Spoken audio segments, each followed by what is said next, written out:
Hello student, YouTube channel में एक बार फिर आपका स्वागत है। आज हम जिस टॉपिक के बारे में चर्चा करेंगे वो है थैलोफाइटा।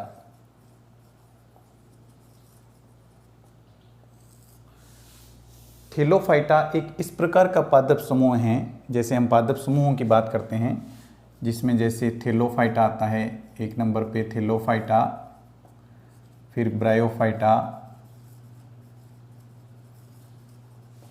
फिर टेरिडोफाइटा,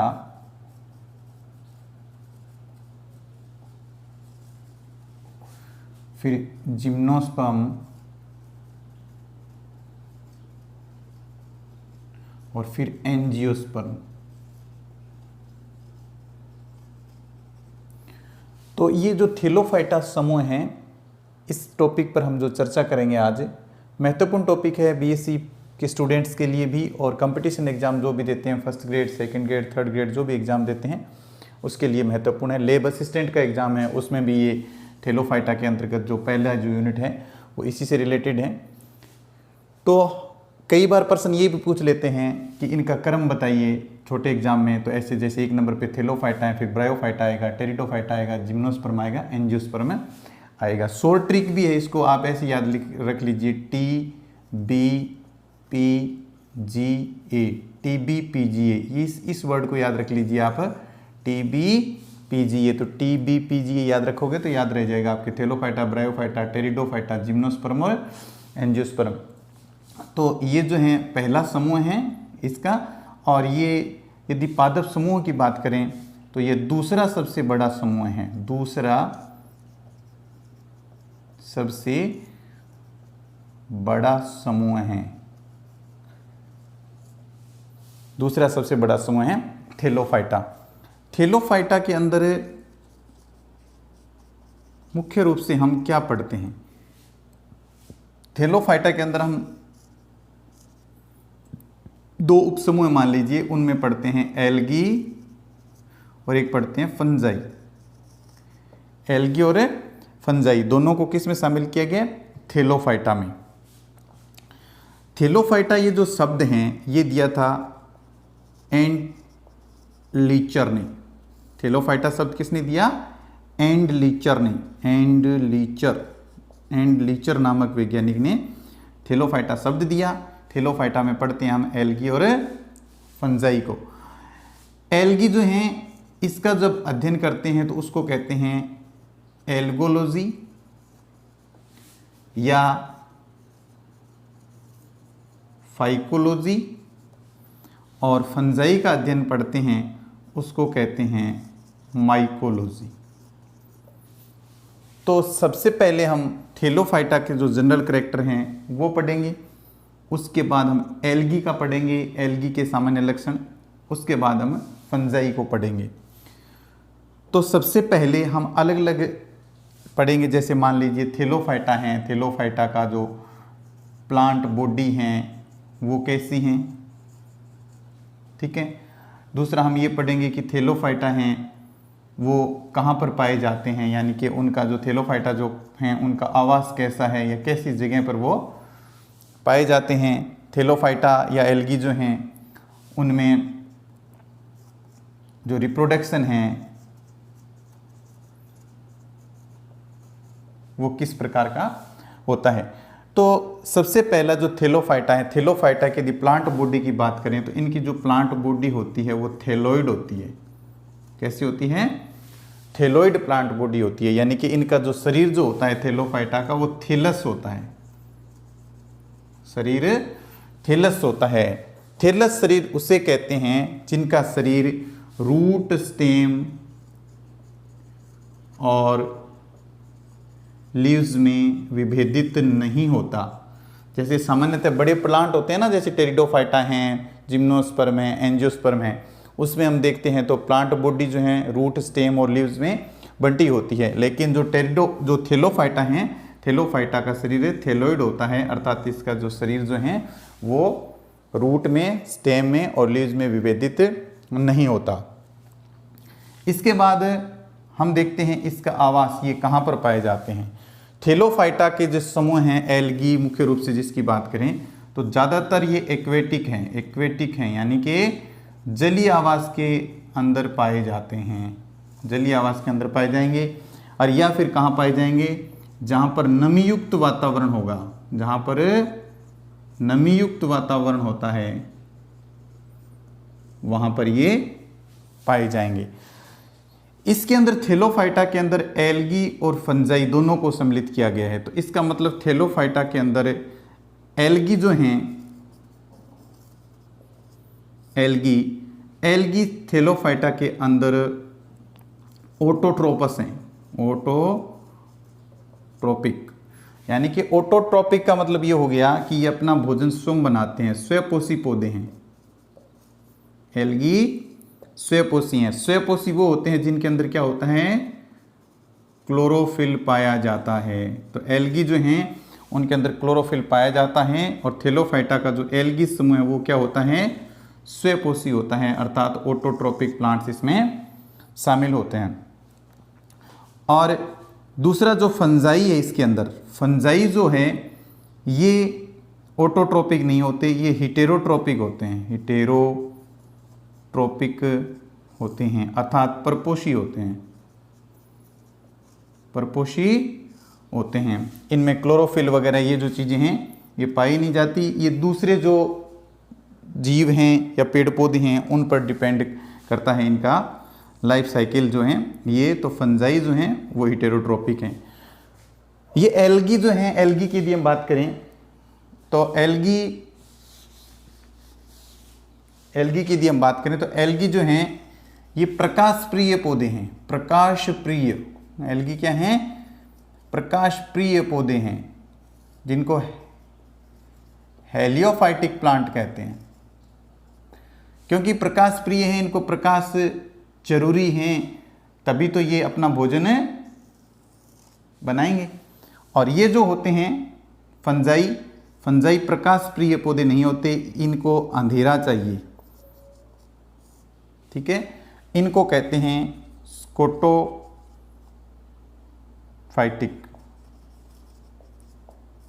स्कोटोफाइटिक प्लांट फंजाई होते हैं, अर्थात इनको अंधेरा पसंद है।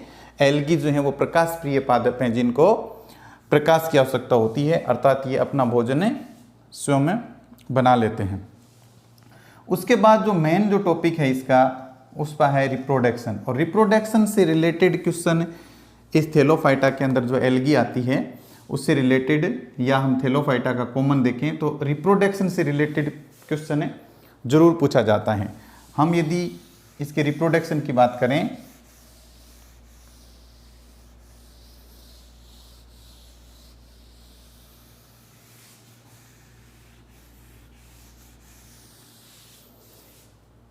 थैलोफाइटा के अंदर रिप्रोडक्शन की यदि बात करें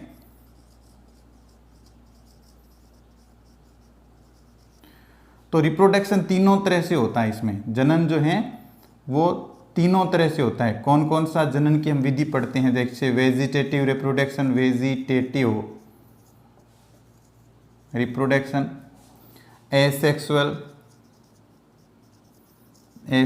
रिप्रोडक्शन ये भी पाया जाता है, और सेक्सुअल रिप्रोडक्शन ये भी इसमें पाया जाता है। जो वेजिटेटिव और एसेक्सुअल रिप्रोडक्शन है ये मुख्य रूप से बीजाणुओं द्वारा होता है, यानी कि स्पोर्स द्वारा होता है। और सेक्सुअल रिप्रोडक्शन है ये इसमें स्पेशल पाया जाता है। सेक्सुअल रिप्रोडक्शन जो है ये एक हम कह सकते हैं कि सरल प्रकार से जटिलता की ओर बढ़ा है इसमें सेक्सुअल रिप्रोडक्शन इनमें 3 प्रकार से होता है। सेक्सुअल रिप्रोडक्शन 3 प्रकार से होता है। इससे पहले मैं आपको बताता हूं कि जो सेक्सुअल रिप्रोडक्शन है ये हम जानते हैं कि इसके अंदर नर और मादा जरूरी हैं। नर व मादा अलग अलग होते हैं, तभी तो उसको हम बोलते हैं सेक्सुअल रिप्रोडक्शन। सेक्सुअल रिप्रोडक्शन जो इस प्लांट्स में होगा, थैलोफाइटा में होगा, वो 3 तरह से होगा। एक तो होगी इनमें आइसोगेमी, एक इनमें होगी एन आइसोगेमी, और तीसरा जो टाइप इसका होगा वो होगा ऊगेमी।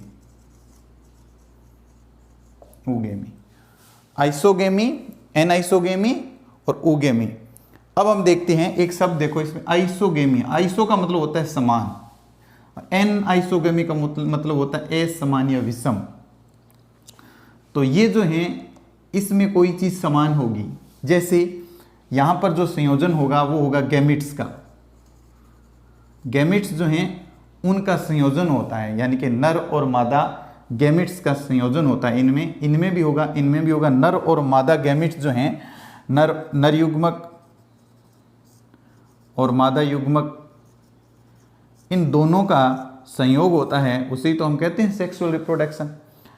तो जो आइसोगेमी है उसका यदि हम पढ़ें तो आइसोगेमी में क्या होता है, आइसोगेमी के अंदर नर युग्मक और मादा युग्मक दोनों, मान लीजिए ये नर युग्मक है, ये मादा युग्मक है। आइसोगेमी में नर युग्मक और मादा युग्मक दोनों आकार, आकृति और फिजियोलॉजिकल यानी कि कारिकी रूप से समान ही होते हैं। नम तो हम ये कह सकते हैं कि ये ज़्यादा एक्टिव है या ये ज़्यादा एक्टिव है या कौन सा एक्टिव नहीं है, और न हम इसमें आकार में भिन्नता कर सकते। इसमें नर और मादा दोनों समान आकार, आकृति और कार्य की दृष्टि से समान होते हैं। हम भेद ही नहीं कर पाते कि कौन सा नर है और कौन सा मादा युग्मक है। तो इस प्रकार की जो सेक्सुअल रिप्रोडक्शन का प्रकार है उसे हम क्या कहते हैं, आइसोगेमी कहते हैं। हम इसको पहचान करने के लिए एक पर प्लस और माइनस स्टेन लगा देते हैं, नर और मादा के रूप में पहचान करते हैं। और ये जब इनका संलयन होता है तो जाइगोट जो है, एक जाइगोट का निर्माण कर लेते हैं। एन युग्मक और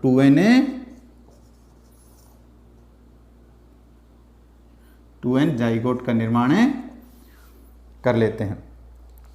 इसी प्रकार जो हम बात करें एनाइसोगेमी की, दूसरा प्रकार जो है इसका एनाइसोगेमी। एनाइसोगेमी में क्या होगा, नर और मादा युग्मक आकार आकृति में भिन्न होंगे, आकार और आकृति में भिन्न होते हैं। जैसे ये नर युग्मक है, ये मादा युग्मक है। इसमें क्या होता है, मादा युग्मक बड़ा होता है, मादा युग्मक बड़ा होता है और कम एक्टिव होता है, और ये जो होता है ये ज़्यादा एक्टिव होता है नर युग्मक। मेल गैमिट जो होता है, मेल गैमिट ज़्यादा एक्टिव होता है और ये कम एक्टिव होता है। आकार आकृति में भी भिन्नता होती है। इन दोनों के संयोग से फिर क्या बन जाएगा, 2na जाइगोट बन जाएगा। इस प्रकार के को हम क्या बोलेंगे, एनाइसोगेमी बोलते हैं। तीसरा जो टाइप है ऊगेमी। ऊगेमी के अंतर्गत क्या होता है, इसके अंदर भी नर छोटा, मादा बड़ी, और मादा इसमें अचल होता है। जो फीमेल गैमेट्स होता है वो अचल होता है, और नर गैमेट्स जो हैं वो फ्लैजिला युक्त होते हैं। इस प्रकार के जो मेल हैं, मेल गैमेट्स जो हैं वो फ्लैजिला युक्त होते हैं, और ये फीमेल होता है, फीमेल गैमेट्स। ये ज़्यादा एक्टिव होते हैं, ये इतने एक्टिव होते नहीं हैं, और ये आपस में संयोग करके 2n जाइगोट का निर्माण करते हैं। तो कहने का मतलब ये हुआ कि ये जो ऊगेमी है इसमें नर युग्मक फ्लैजिला युक्त हो जाते हैं। इनके जनन की यदि हम जननांगों की बात करें, जनन के अंतर्गत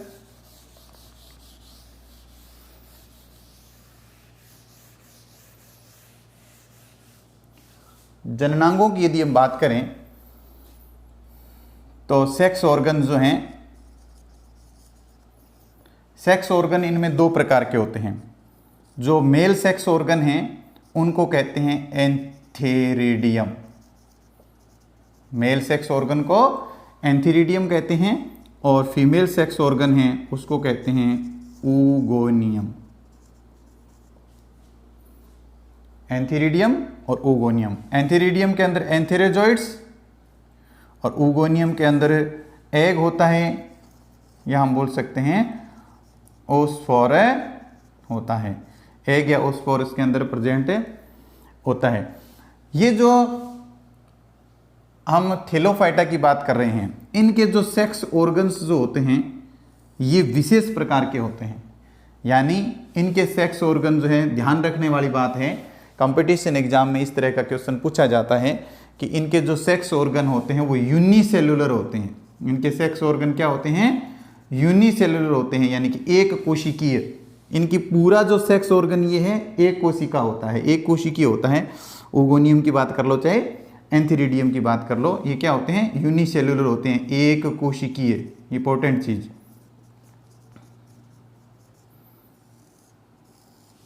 एक कोशिकीय होते हैं।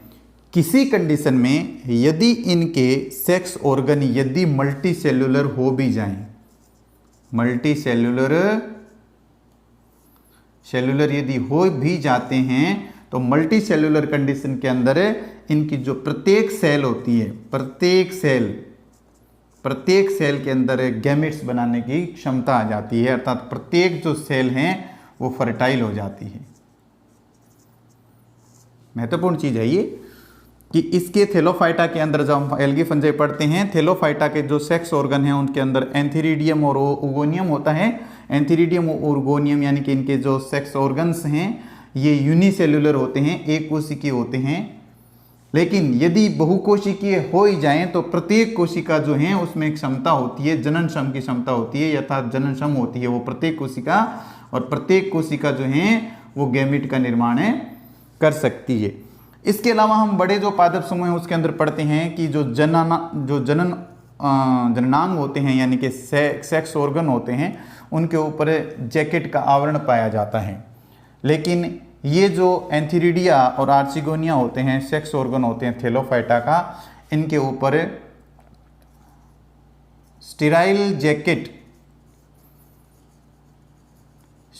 जैकेट जो होती है उसका आवरण नहीं पाया जाता। स्टेराइल जैकेट एब्सेंट होती है, याद रखना। स्टेराइल जैकेट जो होती हैं यानी कि बंध्य कोशिकाओं का जो आवरण पाया जाता है, बंध्य जैकेट जो पाई जाती है, आवरण पाया जाता है, बंध्य जैकेट वो इसमें नहीं पाई जाती। किसमें? थैलोफाइटा के सेक्स ऑर्गन्स के अंदर ये नहीं पाई जाती।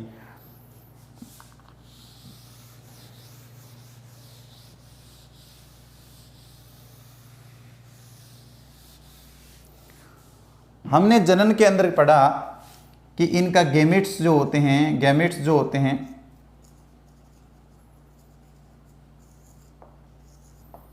चाहे वो आइसोगेमी हो, एनाइसोगेमी हो या ओगेमी हो, उसके बाद 2n जाइगोट बनाते हैं, 2n जाइगोट का निर्माण करते हैं। एक महत्वपूर्ण बात थैलोफाइटा की यहां से जो क्वेश्चन पूछा जाता है, यहां पर ये 2n स्थिति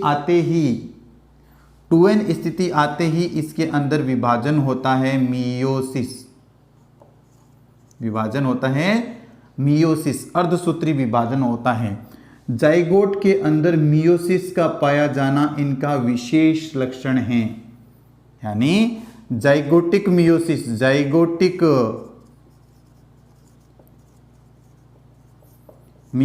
का पाया जाना इन थैलोफाइट्स का, एल्गीज जो होती हैं, इनका विशेष लक्षण है। और ये थैलोफाइटा के अंदर 2n जो जाइगोट बनता है ये तुरंत ही मियोसिस के द्वारा n बना लेता है, और n जो होता है ये आगे वापस हैप्लॉइड प्लांट बॉडी बना लेगा, क्योंकि इनकी मेन प्लांट बॉडी हैप्लॉइड ही होती है। n जो गैमेटोफाइटिक होता है, गैमेटोफाइटिक प्लांट बॉडीज इनकी होती है। तो इनके अंदर जो n जो है हैप्लॉइड, यहां पर गैमेट्स n हैप्लॉइड, जाइगोट बना 2n, थोड़े से समय के लिए जाइगोट 2n बनता है, तुरंत मियोसिस होकर के वापस n आ जाता है। तो यहां पर भी ये हैप्लॉइड हैं, यहां पर भी ये हैप्लॉइड हैं, थोड़े से समय के लिए इनमें जाइगोट बनता है 2n, अर्थात इतना नहीं है कि जाइगोट जो है 2n काफी लंबे समय तक रहे। यदि लंबे समय तक रहे तो हम ये कह सकते हैं कि थोड़ी देर जो है n रहा, फिर 2n रहा, फिर n रहा। यदि लगातार ऐसे 2n ऐसे लगातार यदि पीढ़ियां आती रहती है अल्टरनेट रूप से, तो उसे हम कहते हैं पीढ़ी एकांतरण, कि एक बार ये हैप्लॉइड आ गया, फिर डिप्लॉइड आ गया, फिर हैप्लॉइड आ गया, काफ़ी समय हैप्लॉइड कंडीशन, काफ़ी समय डिप्लॉइड कंडीशन, फिर काफ़ी समय हैप्लॉइड कंडीशन, ऐसी कंडीशन आती है तो उसे हम कहते हैं कि पीडीओ में अल्टरनेशन है, एकांतरण पाया जाता है, अर्थात पीडी एकांतरण पाया जाता है। लेकिन इसके अंदर जो 2n है वो बहुत ही कम समय के लिए होता है 2n, इसलिए हम मानते हैं कि जो थैलोफाइटा समूह हैं उनमें अल्टरनेशन ऑफ जनरेशन यानी कि पीढ़ी एकांतरण नहीं पाया जाता। Alternation of generation are absent in algae. Alternation of generation जो है वो एल्गी के अंदर नहीं पाया जाता, पीढ़ी एकांतरण नहीं पाया जाता। क्यों नहीं पाया जाता? क्योंकि पीढ़ी के अंदर जो बीज केंद्रिक अवस्था आती है, जाइगोट बनता है 2n, उसमें तुरंत ही मियोसिस होकर के वो n बन जाता है, इसलिए इसमें पीढ़ी एकांतरण नहीं पाया जाता।